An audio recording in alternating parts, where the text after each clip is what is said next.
And I would just challenge people to look at it a different way. I think schools in our urban cities have failed. Families in our urban areas have failed. Drugs in our urban areas are epidemic. And then we have gangs, organized crime, career criminals, and then we have burning down of businesses. So there's no economic opportunity. And so anyone that can afford to move out of those areas have moved out. And ones that are left, there's a disproportionate number of certain minorities. But the problem is the crime in those same areas is disproportionately impacting that same minority.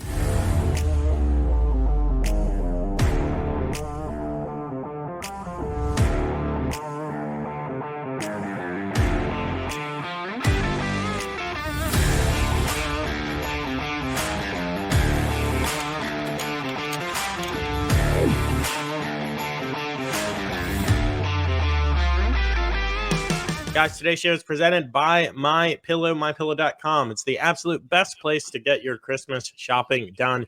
You might be feeling like it's crunch time. You might be feeling like big box brands are the way to go. Target, Walmart, Amazon. You don't have to shop at those brands to get people all the gifts that they want. MyPillow.com has everything you need to make your loved ones feel special for the holidays.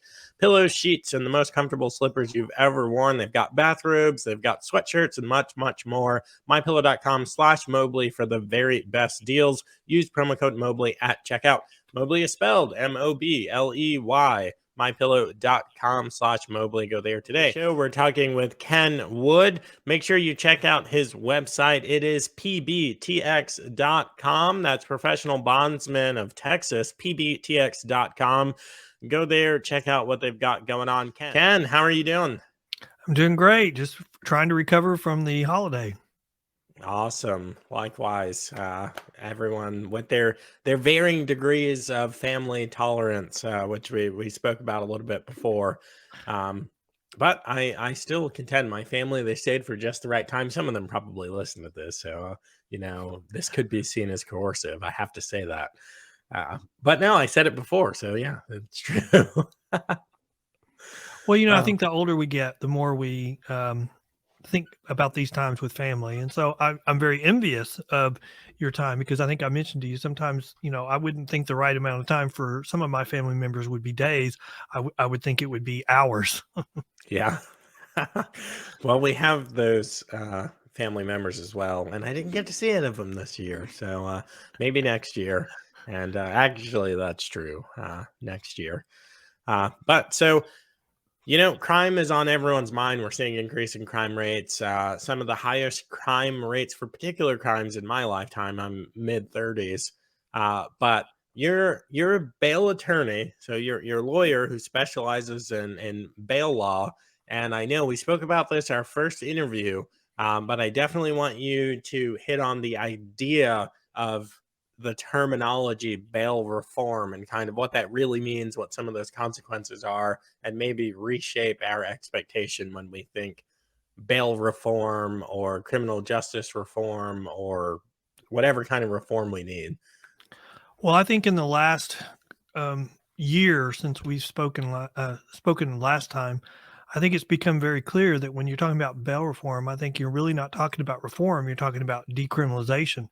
And I think California is a perfect example. We have a referendum where we had a vote to change certain crimes from felonies to misdemeanors. And the thought was, well, they'll still be held accountable. They'll still have to answer for their misdemeanor. But then we had our urban areas where they just announced they're no longer going to prosecute those misdemeanor crimes. And so in California, if you rob somebody for something less than $950, then you're not going to be prosecuted in certain areas of the state. And you can see the consequences from it. And it's all because stores cannot withstand $25,000 a day in shoplifting. And at first it was thefts increase, then stores started closing because they couldn't withstand that. Now it's even getting worse. Businesses are closing because they cannot provide a safe work place for them to come to work. And so now we're seeing businesses close in California because they just can't provide a safe work environment. And so I think it's become pretty clear that whether it's intentional or unintentional, when you say bail reform, you really mean decriminalization. And the reason for that is because it creates chaos. When you say you're going to cause reform or bail reform, you're really creating a higher failure to appear rate. More people are not showing up for court. Courts are already have a huge backlog. Courts cannot withstand. They don't have time, or they don't have extra time, and so anything that slows down the system is going to cause a higher backlog. And if criminals determine that they have no accountability, or that they won't be held accountable, then crime will increase. And that's exactly what we're seeing across the country. Yeah, it's really interesting because this is one of those don't believe your lying eyes moments, because you can see the crime. And if you happen to live in any of these inner cities, particularly if you live in an inner city and you work maybe retail, fast food, something like that, Ken's not kidding when he says that these businessmen and women, they can't they can't ensure a safe work environment when we're not supposed to use the word criminals, but that's what people who commit crimes are criminals. It was a word. It was in Well, Merriam-Webster's a while back. let's be really clear. Who's stepping into this void? Gangs, career criminals, organized crime. Organized crime, yeah. And they're the ones that are completely taking advantage of it in our urban areas. And our politicians are just turning a blind eye to it. And Now, so, that's something I heard you say on an interview, and I thought back to my human trafficking task force days. Yes, this is what people aren't talking about. We have created a power vacuum, this huge void, and a void will not stay unfilled. It will be, someone's going to jump into that power, and it's exactly what you said, organized crime and gangs. Interested to hear your thoughts about that more, because I watch the news shows, Fox, CNN, MSNBC, Newsmax, every side of every issue, and this is something they're not talking about. well, the best example I can give you is on these shoplifting, where we have just a large group of people show up and they just grab everything they can, and then they leave. Well, they're going a couple of blocks away and they're turning it over to a group that set it all up for, pennies on the dollar. And then those groups, which is organized crime, gangs, they're setting up shop on Amazon store and selling stuff a lot cheaper. And they're making a killing off this. We're seeing it everywhere. You can see it in the catalytic converter theft, where the people who are taking it or stealing it are getting pennies on the dollar, but they're selling it to organized crime and they're making thousands of dollars on every catalytic converter. I mean, this is creating a perfect storm. It's like, when you tie the hands of judges so that they, with the good idea that you want to protect the poor, but when you set up rules that they have no discretion, as long as you're charged with a certain misdemeanor, no matter how many times, well, then organized crime finds a way to take advantage of it and run with it. And that's what we've seen. I mean, like in Harris County, where they've kind of decriminalized catalytic converter theft. And so they're just trying to say, well, you can't sell it to anybody in Harris County. Well, they just go to the next county. I mean, it's ridiculous. Solved. When you remove all accountability, they see that as a green light. And that's what it is. It's a green light to commit crime.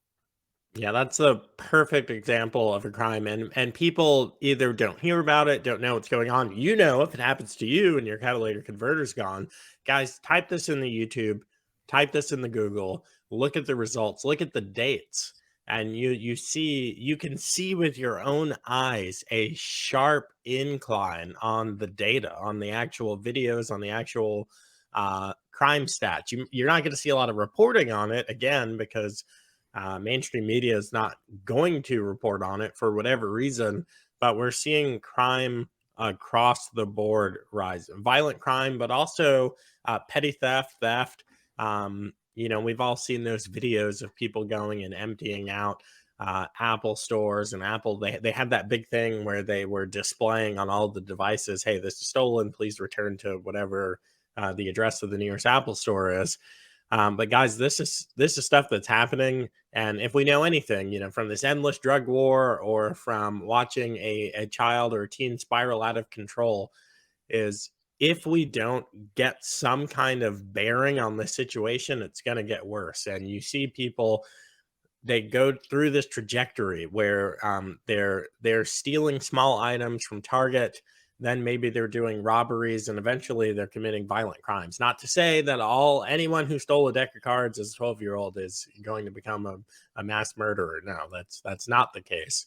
But this is something that's out of control. I'm looking here because I've got crime stats over here, which we'll get to in a bit. I'm curious, and this is just pure conjecture here. We don't know. I don't know if you know. Presumably you don't. Why are politicians turning a blind eye? We're not geniuses. I'm not. I don't know if you identify as a genius or not. We're not geniuses or Nostradamuses. We don't have crystal balls. You can see these policies have failed. You can see that they're trending the wrong way, and crime is also trending the wrong way. Why are they turning a blind eye? Why aren't prosecutors prosecuting? Cops are arresting when they can, but prosecutors aren't prosecuting. I don't know if we can even really blame judges for this, because sometimes the criminals never really get to the judge. Well, I have a theory on how we got here, and I think it's a combination of things. I don't think it was, I mean, maybe it was intentional, but I don't think it was. I think we started out probably 5 or 6 election cycles in our history where we have one side of the political spectrum trying to make their supporters angry to get them out in larger numbers. And so they were telling their supporters, you're being mistreated, you're not being treated fairly, and we need to do something about that. And I think the supporters found that that was something that was said every election cycle for a while, but then nothing happened. And so they started looking for politicians that I would label as true believers. And so they started electing people who said it and did it. And then you've got the second thing that I think has really impacted us in a negative way for a healthy society, and that is this concept of identity politics. I think that one side of the spectrum has been very successful with identity politics, poisoning the well so much against one party just because of your identity. Because you are X, you can never vote for one party. Because of Y, you can never vote for one party. And that's really not very healthy for our society, because people start taking advantage of that. A healthy society is you go back and forth, and that pushes everybody to the middle. But when we're now only nominating the extremes of both parties, and one party has convinced you that there's no or a majority of the populace that there's no way in hell that you can vote for the other party, even if you don't agree with what they're doing, well, then things are going to get really, really crazy for a while. It will eventually correct itself, because it's not sustainable. What's going on right now is not sustainable. So it will have a correction, but it didn't happen a couple of weeks ago, and so we're left to keep struggling. Absolutely. Guys, we're going to take a quick break, and then we'll be back with Ken Good. Welcome back. We're chatting with Ken Good, Texas-based bail attorney. What are you hearing is the cause of why the election didn't have the result expected? I'm hearing a lot of things. I do subscribe to the idea, from what I could see in my anecdotal experience here in Virginia, is that Republicans didn't take advantage and really do a ground game. I worked on campaigns, and I know some prominent and some lesser known politicians who really kind of didn't lean into it, and it was theirs to lose. So many of them won their races just because it was, a plus 10, plus 12 red district or whatever. But aside from like Kari Lake, I have no idea what's going on out there, but a lot of winnable races, they didn't really campaign, which is something that right-wingers complain about a lot. This person won, they didn't campaign. That person won and they didn't campaign. We didn't do a lot of good campaigning. We have Hung Cow here in Virginia's 10th congressional district, and he was, for I think a period of 8 weeks, he was the highest the highest fundraising candidate in all of America. So that includes gubernatorial, senatorial, and all of the congressional races everywhere. But still, here as a campaign volunteer, and I did some data work and content strategy for them, the campaign was kind of lackluster. And the I incumbent don't know.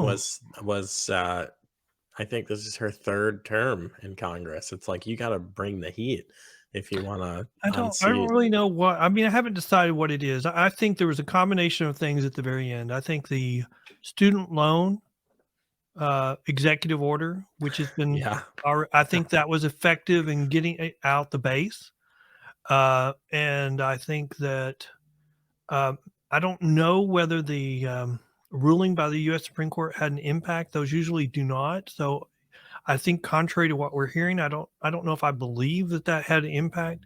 But I think that I think a bigger impact was these statements by in the last week or two of the election, where you have the president of the United States saying, "Elect us, or there will be war." yeah, I think that was. I mean, people get scared of war, and when you're saying we're going to have a civil war or war within ourselves, I mean, I've said before, a democracy cannot function without the consent of the losing party.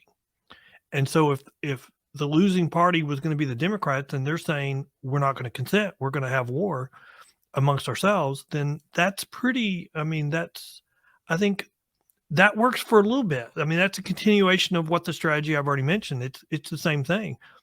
It's to build on anger, to continue. That works for a little bit. It works for several election cycles, as we've seen, but it can't.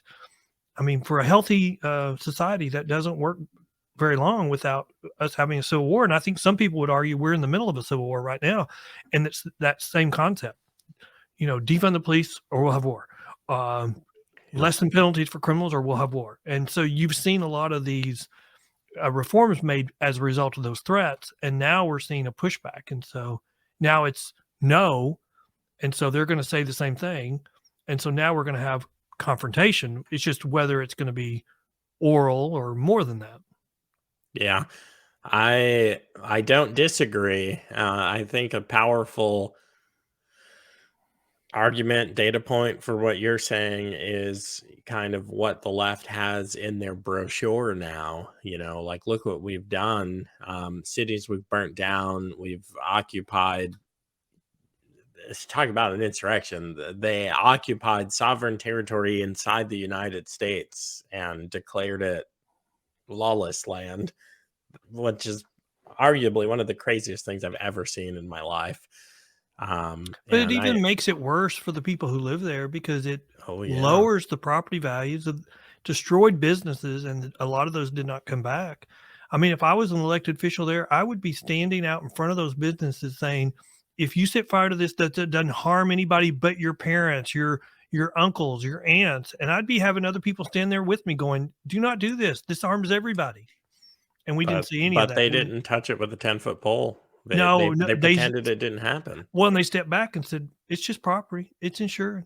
Go burn it down. Yeah. Which, hey, that stands up. That argument works for big box. Target will be fine. Walmart will be fine. Sometimes not their franchisee, but big corporate, branded big box will be Well, I mean, fine. is that really, I mean, I don't know if that's really truly the response. I would say, I'd say it differently. I'd say they are the only ones that can withstand that Yeah. kind of damage. Yep. So at the end of the day, they're the only ones that survive because they're the only ones with a deep enough pocket. Yeah, exactly. I agree with what you said before. The property values plummeted, and the businesses that were destroyed were irreparably damaged. They'll never recover. And then many of them realized that, especially, this is coming on the heels of COVID, kind of. The businesses were already trying to figure a lot of things out. So those businesses are just destroyed forever. Uh, I don't know. I don't know. I am of the persuasion that our voting system doesn't make a lot of sense to me right now, because we traded a system that was low cost, fast, and easy to understand for a system that was high cost, slow, and complicated. Um, as a consumer, we wouldn't accept any of those concessions, let alone all three. So maybe this is just as a philosophical point, it doesn't make sense to me what we've done with elections here. France uses paper ballots. They use envelopes that are like 100 years old. They've been using the same little blue envelopes to, cover their votes for I a would even use century. that as another example. We've got one party that will not agree to do anything to give Yeah. anybody any assurance that the election is valid, secure. They just say, take our word for it, but they're Yeah. not willing to actually do anything about it. Except for when they lose. Except for when they lose. You're going to see that in the House on investigations. Suddenly the people that were filing referrals and bringing people for contempt are going to ignore the same subpoenas. Yeah. And you're going to see less trust in the federal government as a result, because it's all about winners and losers. It's not about, we used to have a time in this country where politicians would say, I would rather lose than undermine our democracy. We don't have that anymore. We haven't had that in a decade. I agree. My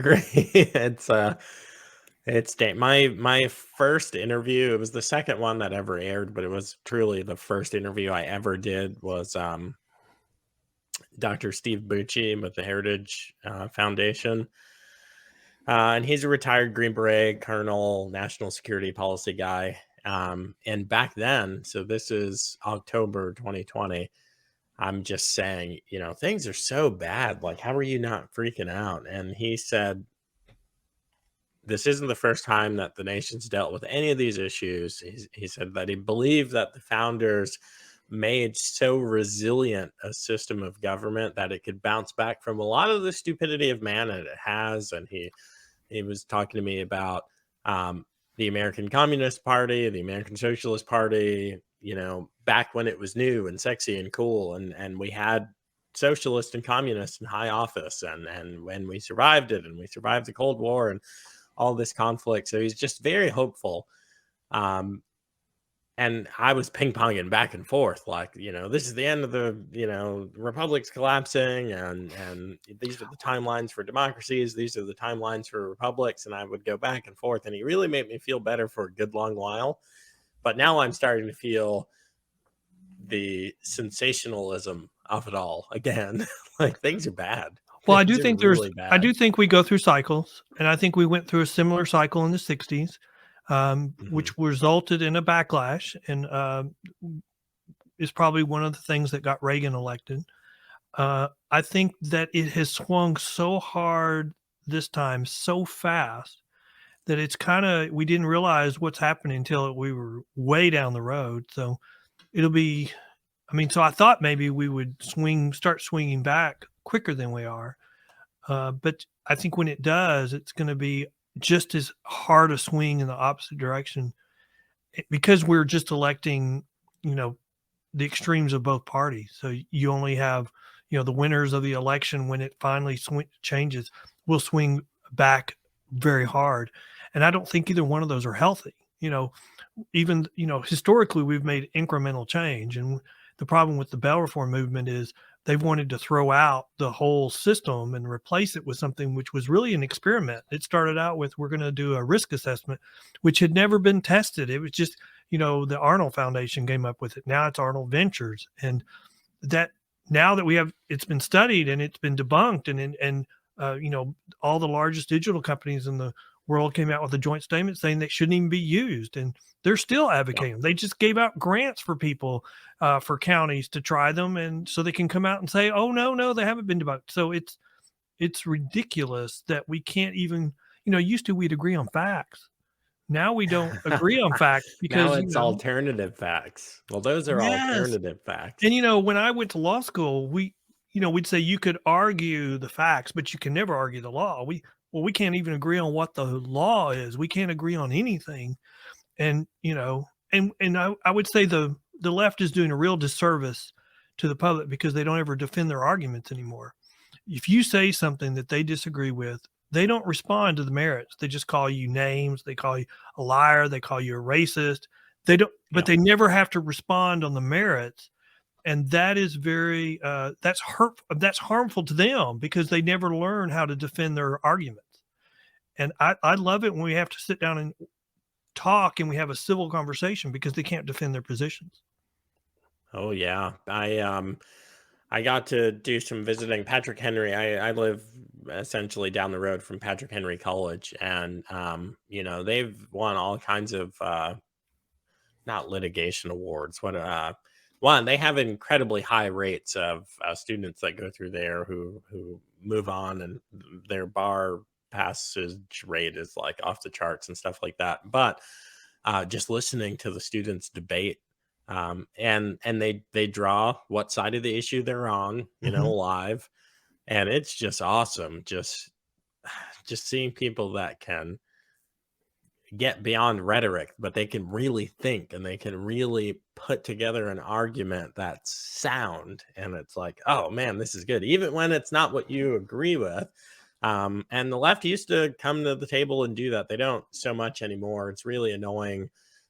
They're bullies. They do a lot of things through force or threat of, through violence or threat of violence. And Yes. then the name calling that you kind of called out, it's another bullying tactic, Well, I was on a panel last month in Tennessee with in Shelby County, which I think is St. Louis, but I'm not for sure about the name. But a newly elected DA, funded by Soros, was taking office, and so it was a very enjoyable experience to kind of have a debate, even on a large panel with him, because I was pointing out that they're already right as he was taking office, their dismissal rate was 50-60% on criminal cases. And Wow. and he was saying, well, that's not a bad thing. And I'm like, you are the freaking sitting DA. In 2 years, because of your policies, it's going to be 80% because that's what it is currently in Harris County. It was 72%, and then I checked in August, and their dismissal rate was over 90% for all cases that were disposed for that month. It's because of their backlogs. They're just dismissing cases. But if you're the sitting DA and you are dismissing 60, 70, 80% of your cases disposed of the month, that either means one or two things. One, you're filing cases and you're picking on people. Or two, you're not doing your job. You are the voice for the victims.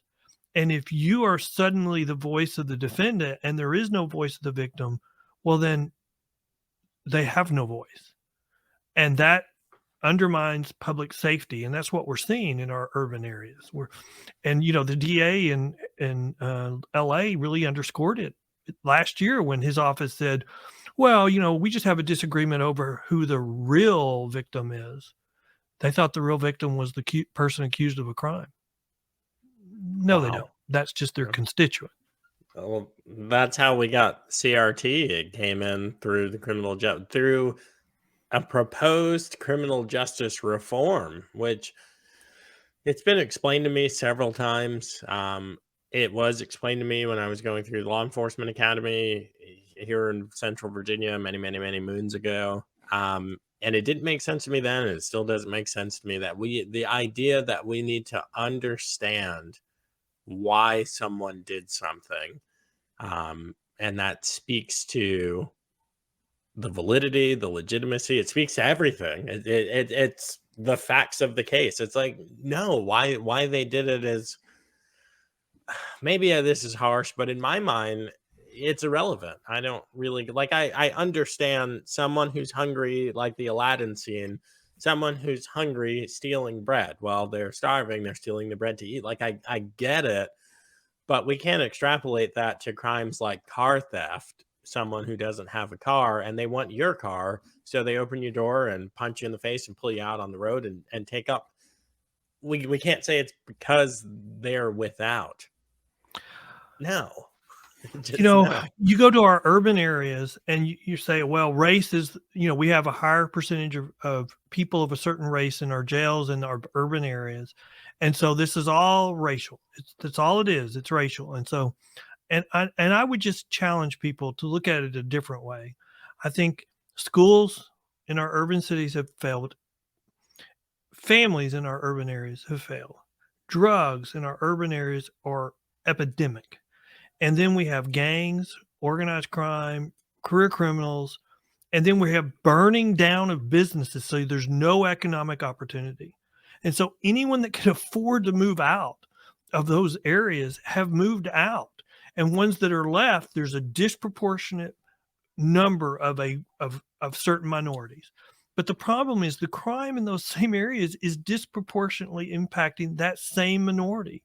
And so if the police officer that arrests you is the same minority as you are, the prosecutor is the same minority as you that were arrested, and your judge is the same minority, I don't know how you can say that race is impacting that. It just seems like an excuse to say we need to grade on a curve. We need to fail you, the criminal, the accused person, even in the criminal justice system, when the criminal justice system is many times the last opportunity to get somebody to change course and be productive. And the answer cannot be, we're going to give up there too.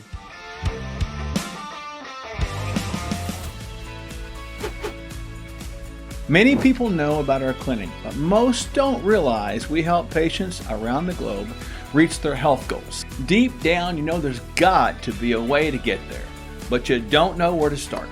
Our starter plan is the first step.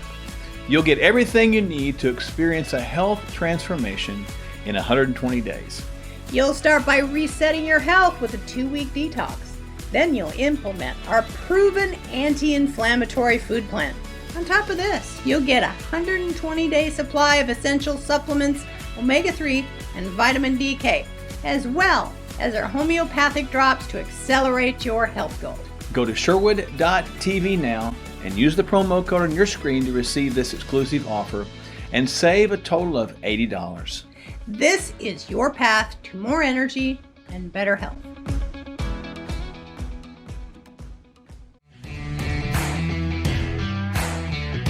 Welcome back from that break. We are speaking with Ken Good, Texas-based bail attorney. I'll try and keep this issue out of it. What you're saying reminds me of a Change My Mind I recently watched with Steven Crowder, and it was about there being, there are only two genders, or sex and gender is not different, change my mind, something like that. But one of the arguments that he used, one of the justifications of why he wants to preserve this tradition is because it works really well. There's a lot of data points about it, and the success of say like families that have a 2-parent home, the parents are married before they have kids and graduate high school, and all of those success factors. Why would you come onto the scene and you have this newfangled idea about criminal justice reform? There's no data on it, and now we're getting data that's bad. We're getting trends that are trending in the wrong direction. When you want to do a public policy thing, and this is why we have committees, and this is why we have impact surveys and estimates.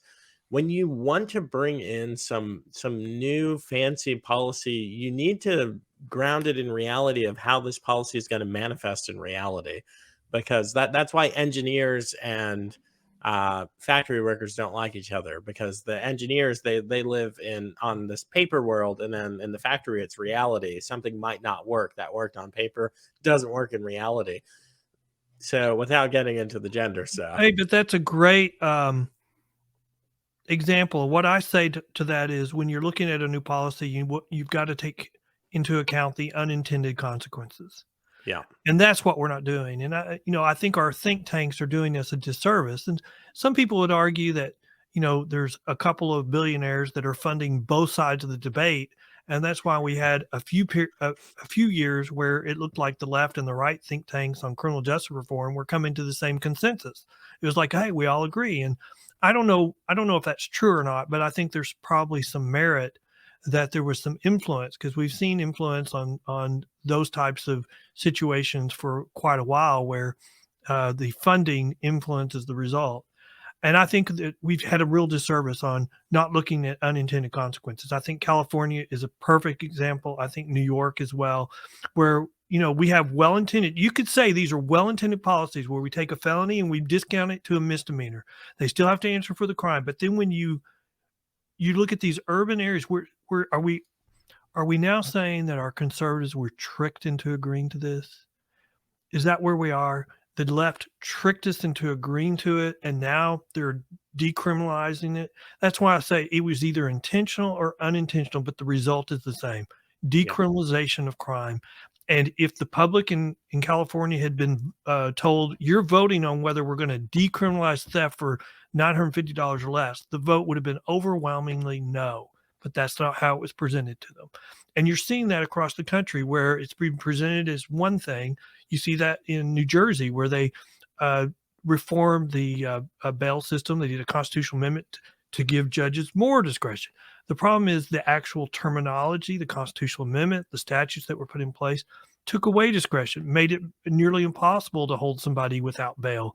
And so it releases more people. The jail population goes down. You release more people accused of crimes, your crime is going to go up, because they see that as a green light. And so we're now in a correction period, and we have a lot of correcting to do.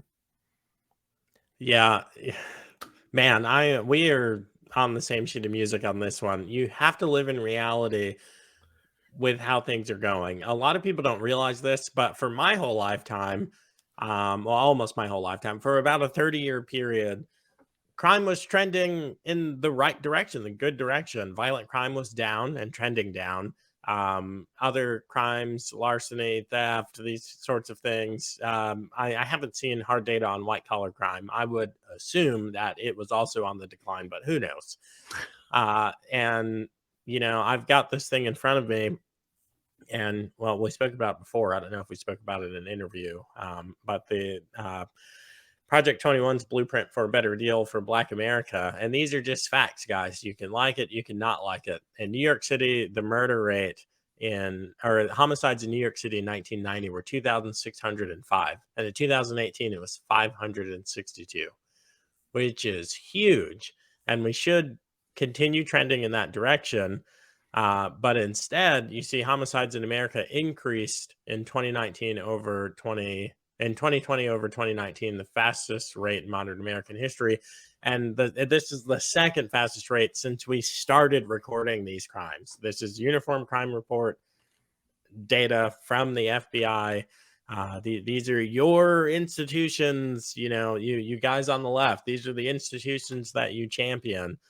But again, in those minority communities and in cities, homicides were up nearly 37% among a sampling of 57 medium-sized cities, and of large cities, they're way up.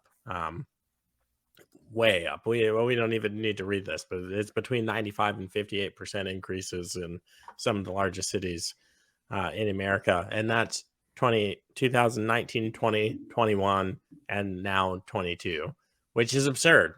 It's absurd that my whole lifetime crime's been going down, and no one, all the king's horses and all the king's men, they can't figure out why we're seeing this huge reversal when we're testing out these nonsense policies. And they didn't test them in limited markets, see how they went. Like, if you're going to develop an app and you launch it in your company of 1,000 people, you give it to a team of 10 people and kind of see how the technology works. And if it works great, then maybe 100-person team.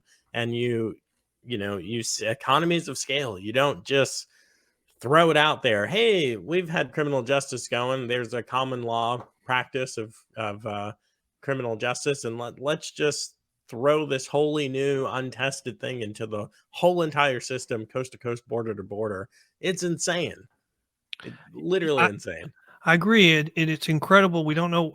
I mean, I don't know how you reverse this, but I think it's a coalition. The coalition has the true believers in it, and it has people that are who have other goals, but they agree with this to get to their goals. And I think one of the things that's pushed this reform is, saving money. I mean, the budgets are being pressed all across the country. And there was this promise that was made. We can release more criminals. We can make it where fewer people can go to jail, and we'll still be safe. We'll still have a high amount of public safety. And I think the one thing that we've learned through this is that's just not true. When there's a correlation, when you release more criminals from jail, you're going to have more crime. And when you increase the number of people who are in jail, you're going to have less crime. You got to find a middle ground. And that's what we're not doing right now. I mean, if you push our inner cities, they'll deny. I mean, you saw this in the week before the election that we just had. People in our inner cities were denying that we were having an increase in crime, and it was just a Republican talking point. And you saw a backlash against the mayor of New York City for giving lip service to this talking point that was just not real about increasing crime. And so, I mean, when you put that with identity politics and you're being told you can't trust anything that the other side says, you have to believe us, that works for a while. And I think that was one of the things that happened. I think you could also argue there was a purchase of the election on the student loan stuff that brought out students to vote, and then it all got taken away by the courts, or so far it has. And the stuff I'm seeing says that it wasn't even a close call on whether the president could do this. It looks like it was just a blatant political move right before an election. And I think history will tell us whether that's true or not. But this is crazy. And where do we turn this around? And where do we start fixing this? I mean, I was thinking that there was no compromise, that you have to defeat these people in the election because they're not willing to compromise. Well, that didn't happen. And so what are we going to do? Just continue the status quo for a couple more years until the next election? I don't think so. I think there was progress made in some state houses and some state legislatures. And so you're going to see more and more pressure. I think the pressure, the 2 weeks before the election, was incredible amount of pressure because the party on the left thought they were going to lose. I predict they're going to draw the wrong conclusion from this election. And so that means it's going to get worse before it gets better, I think. I think the 10th Amendment is the way to go. And we're seeing communities, counties, and a couple of states really wake up to it. Florida obviously has done a great job of this, but Texas as well. Texas has answered government overreach a number of times and said, we're not going to be participating in that. No thanks. And Texas had a push for bail reform. They've had it in several in the last 3 legislative sessions, starting 3 sessions ago, where Senator Whitmire would propose that Texas pretty much do the New Jersey plan, which the Vera Institute was pushing, and I would say everybody says it's been a complete failure. I mean, the Vera Institute says any reform will cause a 40% failure to appear rate, and that's okay.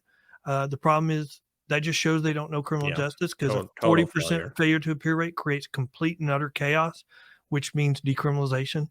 But in the last legislative session, Texas did bail reform, but did the opposite, strengthened bail reform instead of made it weaker. Took away discretion from judges on the opposite side, so you can give out fewer PR bonds, so you can't just release people. And you're going to see, I think, another fight in the Texas legislative session to try to find a solution for Harris County, because Harris County had a lot of judges that were reelected. There's a fight over the election, whether something was funny business was going on. We don't know. And I don't like those types of discussions. I don't want to further undermine our democracy by saying every election that we lose was faked or was stolen, whatever. I mean, the result is the result, and we have to get to the bottom of it, because we have to strengthen our confidence in our elections. But in the meantime, we have a problem in Harris County. It's not sustainable. It cannot continue on indefinitely. And until our politicians and at the state and the local level agree to work together, we're going to have a fight. They want to do one thing, the state legislature wants to do another. And I think the legislature sets the policy. And so you're going to see a pretty ugly fight, I think, in Texas. Well, there needs to be a path of recourse, which is not a call for violence, people, not a call for violence, whoever, Media Matters, who's going to clip this. And now I forget who said the quote, but basically revolution happens or violence happens when the ruling party doesn't allow for the minority party to be heard, doesn't allow for conversation, civil discourse, debates, anything like that. And it's Yeah, but a revolution also occurs when the losing party won't consent to be governed by the winning party. yeah, You exactly. haven't seen that in the United States from the right. You've only seen that from the left. Yeah. Now, you would argue that on January 6th that an attempt was made by, former president. I wouldn't, because I was I in don't the agree with that. military. I don't agree with that. You don't Yeah. usually you bring a gun to a gunfight, and Yeah. you don't bring a march. We've seen the opposite. I think when Trump was elected, there were strong reactions to that were much more damaging to society. And so, but the problem is we have one party that 2 weeks before the election was threatening that they would not consent to be governed if they lost. And that's the whole basis of our democracy. If we don't have that, then when your threats run out, what are you left with? You're going to go to civil war. I mean, maybe, I don't know, but I think we're having a cycle. One cycle is ending. They may not like it, but it's not sustainable. So maybe they'll go back to rhetoric and concede to allow it to take place, because they'll realize it's not sustainable. We cannot have a society where you don't have public safety. Guys, MyPillow.com is the very best place for Christmas shopping. You might be feeling like it's a time crunch, like you got to go to big box stores, Walmart, Target, Amazon. Don't buy from Amazon. You don't have to do it. Mike Lindell and MyPillow, they've got everything you need and more. Guys, we're talking pillows, sheets, loungewear, slippers, everything. Guys, mypillow.com/Mobley for the very best deals. Use promo code Mobley at checkout. Look at these prices. You got Geezer Dream sheets for $29.98. Guys, the My slippers are on sale with my promo code Mobley, $49.98. They're usually $140. Huge savings. You're not going to find that anywhere else, guys. Look, you got pillows, you got loungewear. Now, look, if you don't know about My Pillow loungewear, this stuff right here is some of the most comfortable stuff, the softest cotton you've ever seen, the sleepwear, the loungewear. My Pillow sweatshirt, I never take it off. You get up to 80% on all of these items. You thought My Pillow was just about pillows. You thought Mike Lindell was just a pillow guy. You were wrong. He sells so much more than pillows. MyPillow.com/Mobley, promo code Mobley. Guys, go there now. Huge thanks to Mike Lindell. Huge thanks to MyPillow for being a sponsor of the show. Now let's get back into it. Yep, agreed. Yeah. Well, one day someone will wake up and say, "Hey, I think we took a wrong turn. We should set." And a lot of things just need to be set back the way they were.